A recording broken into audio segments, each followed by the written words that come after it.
Dirty repo time. All right, the numbers for today are 1,392,913,000,000. Compared to yesterday, still on the downtrend.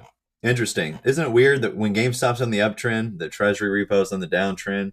Weird.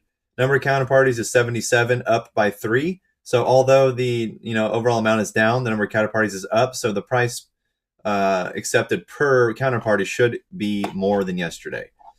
But yeah, that's your number for today. Still downtrending a little bit with 1,329,913,000. The rate has remained unchanged, and we have 77 counterparties on November 2nd, 2021.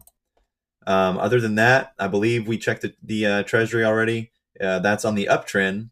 So interesting stuff here. I'll link this website below in case you want to take a look. It has some really good data in it that you could use to your advantage. So I'll link that in the description below. Crime Central, baby. Y'all have a good one.